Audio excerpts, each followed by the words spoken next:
The alarm clock screamed at 4:30 in the morning like it did every weekday. Sarah Martinez rolled out of her small bed in the tiny apartment she shared with her mother. The wooden floor was cold under her bare feet as she stumbled toward the bathroom. Outside her window, Chicago was still dark except for the streetlights that lined their neighborhood. Sarah was 19 years old and had been working at Cloud9 Coffee for almost 2 years now. The small cafe sat just outside Chicago O'Hare Airport, where thousands of travelers passed through every single day. Most of them were business people in expensive suits carrying leather briefcases and talking loudly on their phones about meetings and deals. She pulled on her work uniform, which was a simple brown shirt with the cafe logo and black pants. But before she buttoned up the shirt completely, Sarah reached into her dresser drawer and pulled out something very special. It was a small military patch that looked old and worn. The colors had faded over the years, but you could still see an eagle design with text that read, 442nd Regimental Combat Team. This patch had belonged to her grandfather, Miguel Martinez. He had died 3 years ago when Sarah was just 16. Miguel had been a quiet man who worked at a factory for 40 years after he came back from World War II. He never talked much about the war or what he did during those years. Whenever Sarah or her mother asked him about it, he would just shake his head and change the subject. Sarah carefully sewed the patch onto the left sleeve of her work shirt every morning. Her mother, Maria, had told her many times that she should keep the patch at home, where it would be safe from getting dirty or damaged at work. But Sarah felt like her grandfather should travel with her every day. It made her feel connected to him even though he was gone. The bus ride to work took 30 minutes, and Sarah used this time to think about her future. She was saving money to go to college, but it was hard. Her mother worked as a cleaning lady at an office building downtown and did not make much money. Sarah gave most of her paycheck to help pay rent and buy groceries. Sometimes she wondered if she would ever save enough money to actually go to school. Cloud9 Coffee opened at 5:30 every morning to catch the early business travelers. Sarah unlocked the front door and turned on all the lights. The coffee machines hummed to life and filled the air with the rich smell of fresh brewing coffee. She wiped down all the tables and chairs, then restocked the pastry display case with muffins and croissants that had been delivered earlier. By 6 o'clock, the morning rush had begun. People streamed through the front door looking tired and grumpy. Most of them had not had their coffee yet, so they were not in good moods. Sarah had learned to smile and be cheerful even when customers were rude to her. She took their orders quickly and efficiently, because everyone was always in a hurry to catch their flights. The first customer of the day was Mrs. Patterson, who flew to New York every Tuesday for business meetings. She always ordered a large cappuccino with extra foam and a blueberry muffin. She was actually nice to Sarah and sometimes asked how school was going. Sarah had not told her that she was not in school right now because she could not afford it. Next came Mr. Johnson, who was always stressed and usually spilled coffee on his tie. He ordered the same thing every day, which was a medium black coffee and a banana. He never looked at Sarah when he ordered and always seemed angry about something. Sarah wondered what made people like him so unhappy all the time. The line grew longer as more people arrived. There was the lady with red hair who always ordered a complicated drink with soy milk and 3 different syrups. There was the young man in the baseball cap who bought 6 cups of coffee for his coworkers. There was the older gentleman who paid with exact change and always said thank you very politely. Sarah moved quickly behind the counter, making drinks and ringing up orders. Her hands worked automatically while her mind wandered.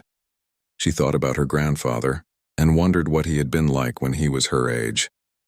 Had he dreamed of doing something important with his life? Had he ever felt stuck like she did sometimes? The patch on her sleeve caught the light from the overhead lamps. Most customers never noticed it, or if they did, they probably thought it was just decoration. Sarah had looked up the numbers 442 on the internet once, but had not found much information. She knew it was from World War II and that her grandfather had been proud of it. But that was about all. Around 9 o'clock, the morning rush started to slow down a little bit. Sarah had served over 100 customers already and her feet were starting to hurt. She refilled the coffee machines and cleaned the espresso maker. The cafe would stay busy until about 10:30, and then have a quiet period before the lunch crowd arrived. Sarah looked around at all the empty tables and chairs. In a few hours, they would be full again with different people going to different places. Everyone who came into the cafe was traveling somewhere for some important reason. They had meetings to attend and families to visit and business deals to make. Sarah sometimes felt jealous of all these people who seemed to have exciting lives and important jobs. But then she would touch the patch on her sleeve and remember that she was connected to something bigger than just serving coffee. Her grandfather had done something important during the war, even though he never talked about it. Maybe someday she would understand what that was, and it would help her figure out her own path in life. The morning sun was getting brighter outside, and Sarah could see airplanes taking off from the airport runway in the distance. Each plane was carrying people to new adventures and opportunities. Sarah wiped down the counter one more time and prepared for the next wave of customers who would come through the door. She had no idea that in just a few minutes her whole life was about to change because of the small patch she wore so proudly on her sleeve. Captain James Morrison walked through the automatic doors of Cloud9 Coffee at exactly 9:47 in the morning. He moved with the confident stride of someone who had spent decades navigating airports and dealing with tight schedules. At 58 years old, he was tall and lean with gray hair that was always perfectly combed. His airline uniform was crisp and clean with gold stripes on his shoulders that showed his rank as a senior captain. James had just finished flying a red-eye flight from Boston to Chicago. The flight had been smooth but long, and he was tired. His next flight to Los Angeles would not depart for another 3 hours, which gave him enough time to grab some coffee and review his flight plans. He preferred to spend his layovers in quiet places rather than the noisy airport lounges, where other pilots and crew members gathered. As he approached the coffee counter, James was thinking about the weather reports he had received earlier.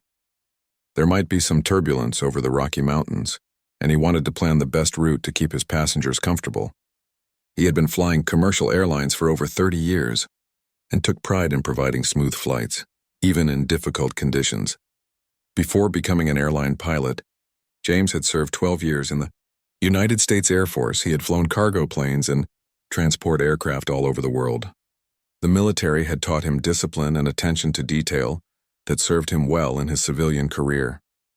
Even though he had been out of the Air Force for decades, he still carried himself like a soldier. James also had a deep interest in military history, especially stories about World War II. His own grandfather had fought in the Pacific Theater against the Japanese and had told him many stories about courage and sacrifice. James spent his free time reading books about different military units and battles. He had shelves full of books at home about famous regiments and their heroic actions during the war. As James got closer to the counter, he noticed that the morning rush was starting to wind down. There were only a few customers ahead of him in line. The young woman behind the counter was working efficiently, taking orders and making drinks. She looked to be about 19 or 20 years old, with long dark hair pulled back in a ponytail. She smiled at each customer and seemed genuinely friendly despite the busy morning. James was still thinking about flight plans when something caught his eye. The young woman taking orders had a small patch sewn onto the left sleeve of her work shirt. At first glance, it looked like any other decoration that young people sometimes put on their clothes. But as James looked more closely, his breath caught in his throat. The patch was faded and old, but James could clearly see the design. There was an eagle in text that he recognized immediately. His heart started beating faster as he realized what he was looking at. He had read about this unit many times in his military history books. He had studied their battles and their incredible record of courage and sacrifice. But he had never expected to see their insignia here in an airport coffee shop, worn by someone who looked too young to have any connection to World War II. James stood frozen in place, staring at the patch. His mind raced through everything he knew about the 442nd Regimental Combat Team. They were legendary among military historians and veterans. Their story was one of the most remarkable in all of American military history. But how did this young woman come to have their patch, and did she have any idea what it represented? The customer ahead of James finished ordering and moved aside to wait for his drink. Now it was James' turn to step up to the counter, but he found himself unable to move. He was still staring at the patch, trying to process what he was seeing. The young woman looked at him expectantly, waiting for his order. She probably wondered why this customer was just standing there without saying anything. James had seen many military patches and insignias over the years, but this one was special. The 442nd Regimental Combat Team was not just any unit. They were heroes in the truest sense of the word. Their story involved incredible bravery and sacrifice that most people had never heard about. If this young woman was wearing their patch, there had to be a connection. But what was it, and did she understand the significance of what she wore on her sleeve? Finally, James found his voice. He cleared his throat and looked directly at the young woman. He could see her name tag, said Sarah. She had kind brown eyes and a patient expression, even though he had been standing there like a statue for several seconds. James knew he needed to approach this carefully. He did not want to upset her or make her feel uncomfortable, but he also knew that if his suspicions were correct, this was a conversation that needed to happen. The coffee shop was getting quieter now as the morning rush ended. There were still a few customers scattered at tables, but the line had disappeared. This might be the perfect opportunity to talk to Sarah about the patch. James looked around and saw that there were comfortable chairs in a corner of the cafe where they could sit and have a private conversation.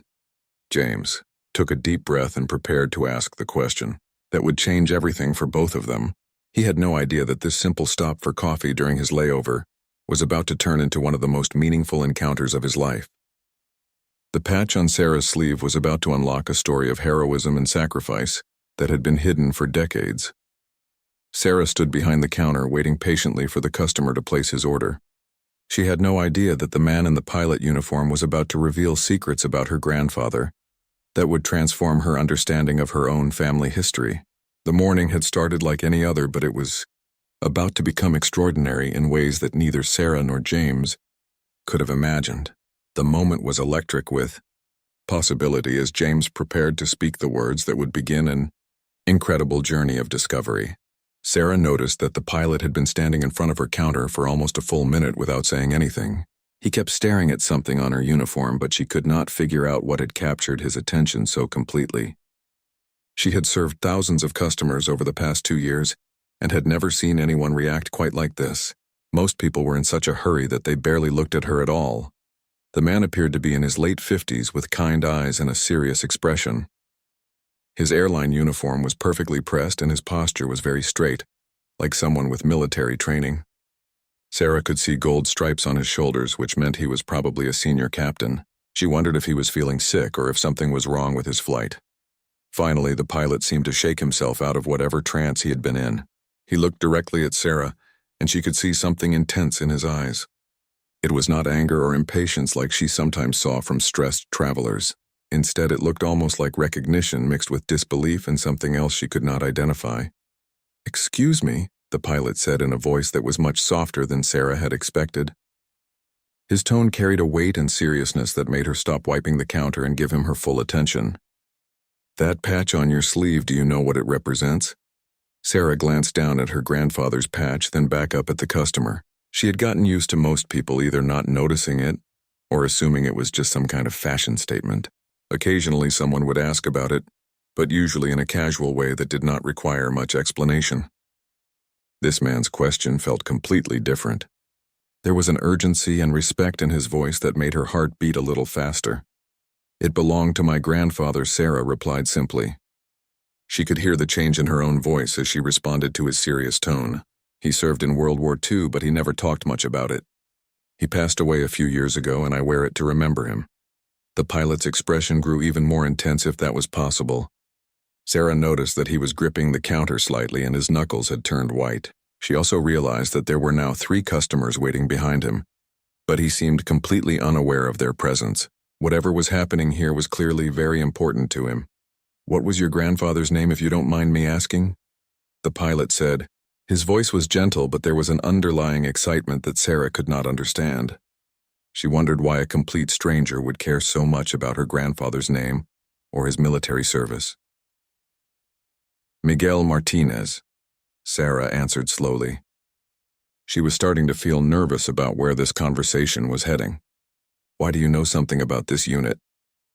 Behind the pilot, one of the waiting customers cleared his throat impatiently. Sarah could see that a small line was forming, and she knew her manager would not be happy if she spent too much time talking to one customer. But something about this moment felt too important to rush through. The pilot seemed to sense this too, because he glanced back at the other customers, then returned his attention to Sarah. The pilot was quiet for what felt like a very long time, but was probably only 30 seconds. Sarah could see him processing information and making some kind of decision. His eyes never left her face, and she felt like he was seeing something in her that she did not even know existed. Finally, he took a deep breath and leaned slightly closer to the counter. "Miss, I think you need to sit down for this conversation," the pilot said in a voice that was both urgent and caring. "Do you have a break coming up soon?" His words sent a chill down Sarah's spine because of the way he said them. "What I'm about to tell you about your grandfather and that patch, it's going to change how you see him forever." Sarah felt her mouth go dry. The way this man was looking at her with such intensity and respect made her realize that her grandfather's old patch might be much more significant than she had ever imagined. She had always known that Miguel Martinez was a good man who worked hard and loved his family. But the pilot was suggesting that there was a whole other side to her grandfather's story that she had never heard. "I can take my break in about 10 minutes, Sarah said quietly. She looked back at the other customers who were now clearly getting impatient. "Let me just take care of these orders and then we can talk." The pilot nodded and stepped aside, but he did not go far. Sarah could feel him watching her as she quickly served the next few customers. Her hands were shaking slightly as she made coffee drinks and rang up orders. Her mind was racing with questions about what this stranger could possibly know about her grandfather that she did not. One of the waiting customers complained about the delay, but Sarah barely heard him.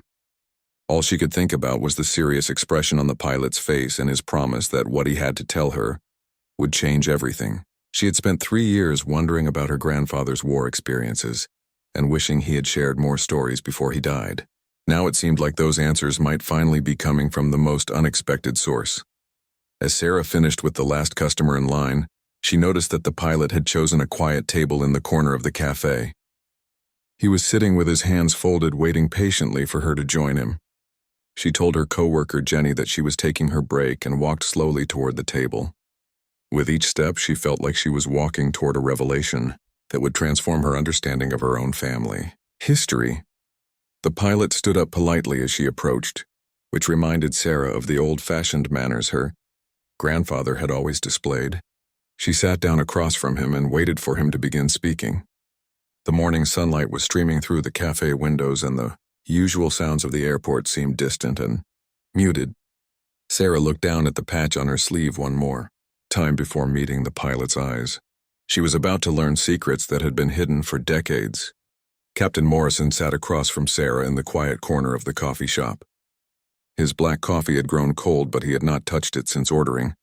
Instead, he was leaning forward with his hands clasped together like someone preparing to share the most important information of his life.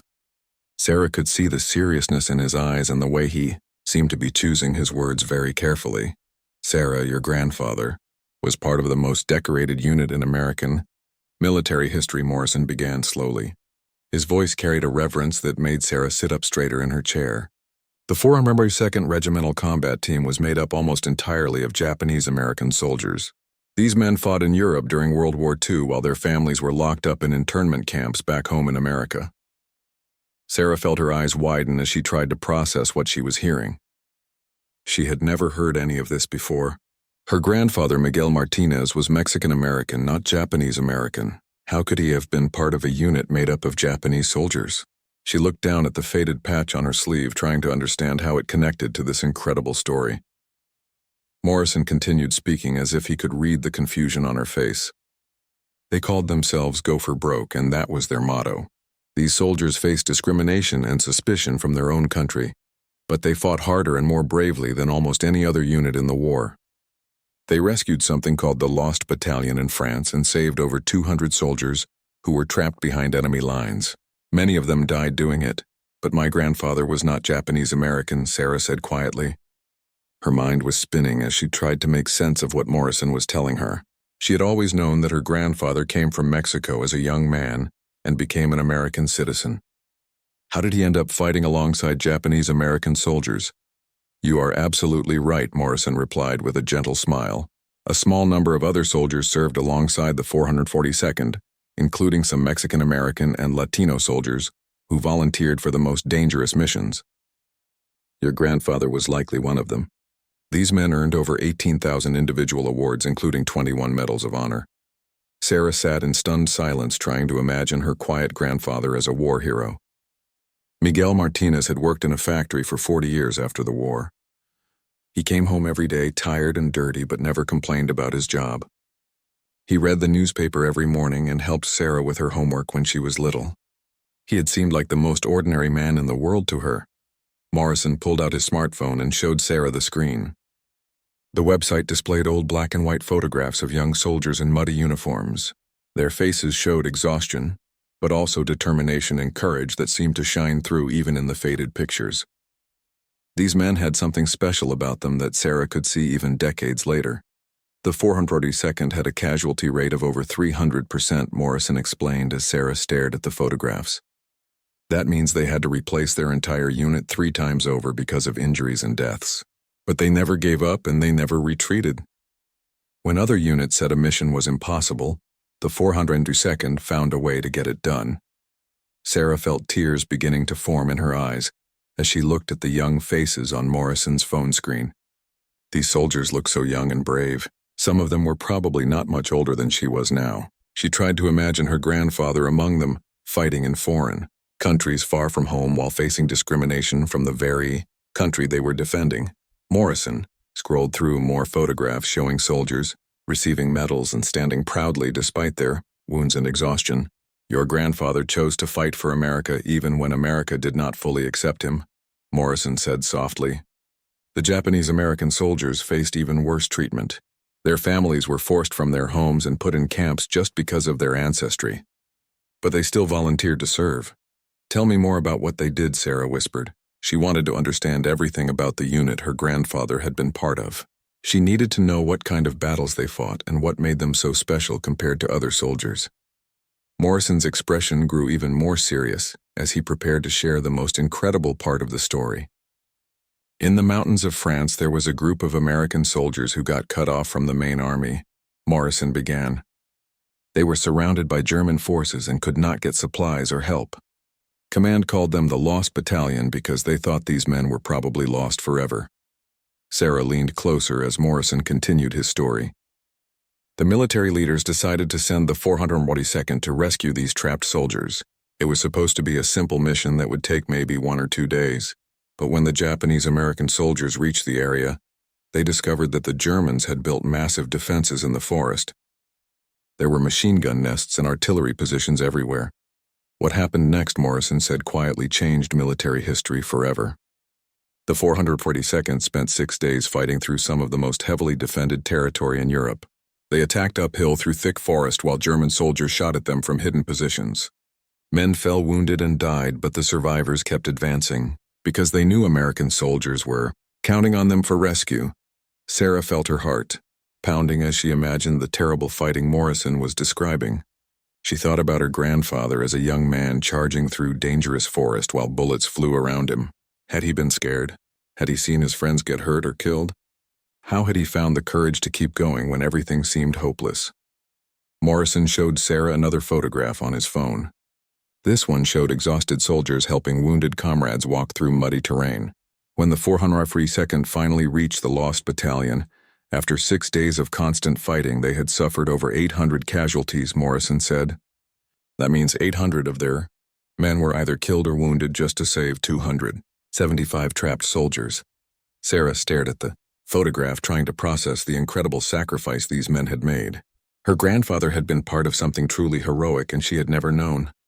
All those years he had lived quietly, never talking about his war experiences while carrying the memories of such courage and loss. Captain Morrison watched as Sarah stared at the photographs on his phone screen. He could see the wheels turning in her mind as she tried to connect these images of young soldiers with the gentle grandfather she remembered. Her eyes were wide with amazement and something that looked like grief for all the stories she had never heard while Miguel Martinez was still alive. There is more, Morrison said gently as he scrolled to another page on his phone. I want to show you something specific, but first tell me, did your grandfather ever mention places called Bruyères or the Vosges Mountains? These were locations in France where some of the heaviest fighting took place. Sarah shook her head slowly. He never talked about specific places, she said quietly. My mom always said he had nightmares sometimes, but he would never tell us what they were about. When we asked him about the war, he would just say it was over, and we should focus on today instead of yesterday. Morrison nodded with understanding. That reaction is very common with combat veterans, he explained, especially those who saw the heaviest fighting and lost close friends. Many soldiers who went through terrible battles never wanted to burden their families with those memories. They carried the pain alone so their children and grandchildren could live in peace. Morrison turned his phone so Sarah could see the screen better. The website showed a detailed map of eastern France with arrows and battle lines marked in different colors. Here in the Vosges Mountains, Morrison said, pointing to a specific area, the 442nd fought in some of the most brutal battles of the European War. The forest was thick and the German defenses were nearly impossible to break through. He scrolled through more historical documents and photographs. The rescue mission for the Lost Battalion was ordered by the military command, but everyone knew it was basically a suicide mission, Morrison continued. The area was so heavily defended that previous attempts to reach the trapped soldiers had failed completely, but the 442nd never refused an order no matter how dangerous it seemed. Sarah looked at a photograph showing soldiers climbing through rocky terrain while carrying heavy equipment. These men looked exhausted and their uniforms were torn and muddy. Some of them had bandages on their arms and heads, but they were still moving forward toward their objective. She wondered if her grandfather was somewhere in this picture, even though she would never be able to identify him. The rescue mission was supposed to take 1 or 2 days at most, Morrison explained. But when the 442nd reached the area, they discovered that the Germans had months to prepare their defenses. There were machine gun positions built into the hillsides and artillery that could hit them from multiple directions. The forest itself became a battlefield where death could come from anywhere. Morrison showed Sarah another document that listed casualty numbers from different battles. Your grandfather's unit started the mission with about 3,000 men, he said quietly. When they finally reached the Lost Battalion 6 days later, they had suffered over 800 casualties. Dead, wounded, and missing soldiers whose families back home would never see them again. Sarah felt tears starting to roll down her cheeks as she imagined the terrible cost of this rescue mission. 800 families had lost sons, brothers, and fathers just to save 275 trapped soldiers. The mathematics of war seemed cruel and heartless, but she was beginning to understand that her grandfather had been part of something truly heroic. But there is something else, Morrison said as he found another page on his phone. Something specific about your grandfather that I want you to see. He had been searching through military records while they talked and had found something that made his eyes light up with excitement and respect. Morrison turned his phone toward Sarah again. The screen showed an official military document with her grandfather's name typed clearly at the top. Miguel Martinez, it read, followed by his rank and unit assignment. But it was the text below that made Sarah gasp out loud when Morrison read it to her. Private Miguel Martinez was wounded twice during the Vosges Mountains campaign, but refused medical evacuation both times, Morrison read slowly. He remained with his unit throughout the entire rescue operation and was cited for exceptional courage under fire. His commanding officer wrote that Martinez saved the lives of at least 3 fellow soldiers during the final assault on German positions. Sarah stared at the document, unable to believe what she was hearing. Her grandfather had not only been part of this legendary unit, but had been specifically recognized for his heroism. He had been wounded twice but refused to leave his friends and fellow soldiers. He had actually saved other people's lives during the most dangerous fighting of the entire war. Morrison scrolled down to show more details from the military report. It says here that your grandfather was recommended for a Bronze Star Medal for his actions during the Lost Battalion rescue, Morrison said. The citation mentions that he exposed himself to enemy fire multiple times to drag wounded soldiers to safety. One of the men he saved was a young soldier from Hawaii who wrote a letter thanking Martinez for giving him the chance to see his family. Again, Sarah felt overwhelmed by all this new information about her grandfather. The quiet man who had helped her with homework and read bedtime stories had once been a war hero who risked his life to save strangers. He had been wounded in battle but stayed with his unit because he felt responsible for his fellow soldiers. This was a side of Miguel Martinez that she had never imagined existed. Why did he never tell us any of this, Sarah whispered. She felt almost angry that her grandfather had kept such incredible stories to himself. If she had known about his heroism while he was still alive, she could have thanked him and told him how proud she was of what he had done. Morrison closed his phone and looked directly at Sarah with compassion in his eyes. Many veterans, especially those who saw the worst fighting, never wanted their families to know the details, he said gently. They had seen death and suffering, and they wanted to protect the people they loved from those memories. Your grandfather probably thought he was being kind by not sharing the painful parts of his past. Sarah touched the patch on her sleeve and felt its significance in a completely new way. This small piece of fabric represented courage, sacrifice, and brotherhood that had saved hundreds of lives during one of the most important battles of World War II. Her grandfather had earned the right to wear this patch through blood and heroism that few people could ever understand. Captain Morrison had to leave for his flight to Los Angeles, but before he walked away from their table, he did something that would change Sarah's life forever. He pulled out his business card and wrote his personal phone number on the back along with his email address. His handwriting was neat and precise like everything else about him. "I am going to help you learn more about your grandfather's service," Morrison said as he handed Sarah the card.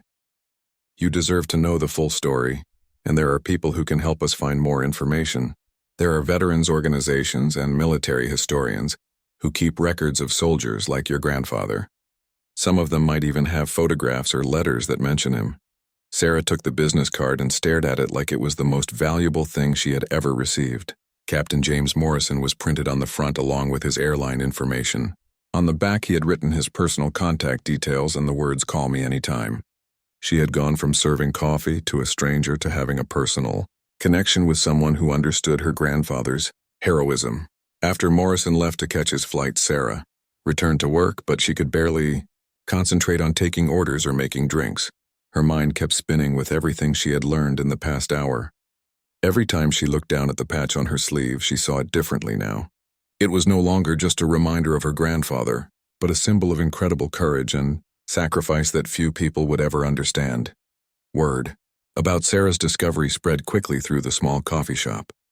Jenny, her co-worker, had overheard parts of the conversation and asked Sarah to explain what had happened. When Sarah told her the story, Jenny's eyes grew wide with amazement. She had worked alongside Sarah for over a year and had never realized that the quiet girl with the faded patch was connected to such an incredible piece of history. Mr. Rodriguez, the manager of Cloud 9 Coffee, was initially annoyed. Sarah had spent so much time talking to one customer during the busy morning rush, but when Jenny explained what had happened, his attitude changed completely. Mr. Rodriguez was a veteran himself who had served in the Gulf War, and he knew about the 442nd Regimental Combat Team. His expression grew serious and respectful as he looked at Sarah's patch with new understanding. "You need to take the rest of the day off," Mr. Rodriguez told Sarah. "This is important, and you should call that pilot and start learning everything you can about your grandfather's service. The coffee shop can manage without you for one day, but this opportunity to discover your family history might not come again." Sarah was grateful for Mr. Rodriguez's understanding, but she was also scared about what she might learn. Part of her wondered if she really wanted to know all the details about her grandfather's war experiences. What if she discovered things that were too painful or difficult to handle? What if learning the truth somehow changed her memories of the gentle man who had raised her? Over the next few days, Sarah's life transformed in ways she never could have imagined. Morrison kept his promise and connected her with military historians who specialized in the 402nd Regimental Combat Team. She received phone calls from researchers who had been studying the unit for decades and were excited to help her learn about her grandfather's service. A historian from the University of California sent Sarah copies of documents that mentioned Miguel Martinez by name. There were unit rosters that showed when he joined the 442nd and medical reports that detailed his wounds during the Vosges Mountains campaign. There was even a letter from his commanding officer recommending him for the Bronze Star Medal that Morrison had mentioned during their conversation. But the most meaningful discovery came when Sarah received a call from an elderly man named Henry Tanaka, who lived in Sacramento, California. Henry was 97 years old and had served alongside Miguel Martinez in the 442nd during World War II. When he heard that someone was looking for information about Miguel, he immediately wanted to talk to his granddaughter. "Your grandfather saved my life," Henry told Sarah during their phone conversation. His voice was weak with age but became stronger as he shared his memories of the war. We were in a foxhole during heavy shelling near the German lines, and Miguel pulled me down just as a mortar exploded right where I had been standing. If he had not grabbed me, I would have been killed that day. Henry went on to tell Sarah stories about her grandfather that brought tears to her eyes. Miguel had been quiet even during the war, but he was someone the other soldiers trusted completely. He shared his food with men who had lost their supplies, and he volunteered for the most dangerous patrols because he felt responsible for protecting his fellow soldiers. Sarah's mother, Maria, was amazed by all the information that was suddenly pouring in about her father. She had always known that Miguel was a good man, but she had never understood why he sometimes woke up screaming in the middle of the night, or why he would stare out the window with such a sad expression on his face. Now I understand why he carried so much pain, Maria told Sarah as they looked through the military documents together. He used to say names in his sleep: Jimmy, Roberto, Kenji. I think they were friends who did not come home from the war. He carried their memories with him for the rest of his life, but he never wanted to burden us with that sadness. The local newspaper picked up Sarah's story after Mr. Rodriguez told a reporter about what had happened at Cloud9 Coffee. The article was titled "Coffee Shop Worker Discovers Grandfather Was World War II Hero," and it included photographs of Sarah wearing the 442nd patch along with historical pictures of the unit during their famous battles in France. Within days, the story had spread to television stations and social media. Sarah found herself being interviewed by reporters who wanted to know more about her grandfather's heroism and how she had discovered the truth about his service. She was nervous about all the attention, but she felt proud to share Miguel Martinez's story with people who had never heard about the 442nd Regimental Combat Team. Military veterans began stopping by the coffee shop specifically to meet Sarah and thank her for honoring her grandfather's memory. Some of them had served in more recent wars, but they understood the sacrifice that soldiers like Miguel Martinez had made for their country. They would salute the patch on Sarah's sleeve and tell her that her grandfather would be proud to see how she was sharing his story. 6 months later, Sarah stood before a crowd of over 200 people in the same coffee shop where her incredible journey had begun. The owner of Cloud9 Coffee had made a decision that surprised everyone, including Sarah herself. He had decided to dedicate a corner of the restaurant to honoring the 442nd Regimental Combat Team, with Sarah's grandfather's story as the centerpiece of the display. The memorial corner had glass cases filled with photographs, documents, and artifacts that told the story of the most decorated unit in American military history. There were pictures of young soldiers in muddy uniforms alongside official military reports that described their heroic actions. In the center of the main display case was Miguel Martinez's Bronze Star Medal, which had finally been awarded to his family after decades of bureaucratic delays. Sarah had used the attention from her story to accomplish something that made her grandfather's sacrifice even more meaningful. She had started a scholarship fund specifically for children of military families who wanted to attend college but could not afford the costs. The fund had already raised over $50,000 from donations by people who had been inspired by Miguel's story and wanted to honor his memory. Captain Morrison was sitting in the front row of the audience, having adjusted his flight, scheduled specifically to attend the dedication ceremony. He smiled proudly as he watched Sarah prepare to address the crowd. Morrison had become like a surrogate grandfather to Sarah over the past 6 months, helping her navigate the complex world of military history and veterans affairs. He had even arranged for her to visit the National World War II Museum in New Orleans, where she had seen exhibits about the 442nd and met other researchers studying the unit. Also, present in the crowd were 3 surviving members of the 442nd Regimental Combat Team who had traveled from across the country to honor their fallen comrade's granddaughter. These men were now in their late 90s and represented some of the last living witnesses to the incredible battles that had made their unit legendary. Each of them walked slowly with canes, but their eyes still held the spark of the young soldiers they had once been. Henry Tanaka, the man who had spoken to Sarah by phone, was sitting in a wheelchair near the front of the room. At 97 years old, the trip from California had been difficult for him, but he had insisted on coming to meet Miguel's granddaughter in person. Beside him sat 2 other veterans named George Nakamura and Frank Ito, who had also served with Miguel during the rescue of the lost battalion. Miguel was tough, Henry said when Sarah asked him to share his memories with the audience. His voice was weak, but everyone in the room leaned forward to hear his words. Quiet but tough. He saved my life, once pulled me into a foxhole when the shelling started. Never talked about it afterward, that was not his way. But we all knew we could count on him when things got bad. George Nakamura nodded in agreement as he added his own memories of Miguel Martinez. He was one of the few non-Japanese soldiers in our unit, but he never made us feel different. He said slowly, "We were all Americans fighting for the same cause." Miguel understood that better than most people. He treated every soldier like a brother regardless of where their families came from. Frank Ito had brought something special to share with Sarah and the audience. He reached into a worn leather bag and pulled out a small black and white photograph that was creased and faded with age. The picture showed a group of young soldiers sitting around a campfire somewhere in France during World War II. Miguel Martinez was clearly visible, in the center of the group with his arm around the shoulder of a Japanese-American soldier. This was taken just before the big rescue mission, Frank explained as he handed the photograph to Sarah. Your grandfather is right there in the middle. We were all scared about what we might face in the mountains, but Miguel told us that we were going to bring those trapped soldiers home, no matter what it took. He kept his promise even though it nearly cost him his life. Sarah held the photograph carefully and stared at her grandfather's young face. He looked so different from the elderly man she remembered, but she could still see the kindness in his eyes that had made her feel safe and loved throughout her childhood. Now she understood that the same kindness had motivated him to risk everything to save strangers during the most dangerous battle of his life.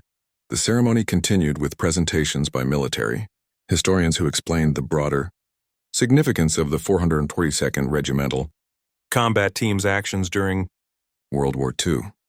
Sarah learned that her grandfather's unit had not only rescued the lost battalion, but had also participated in other crucial battles that had helped win the war in Europe.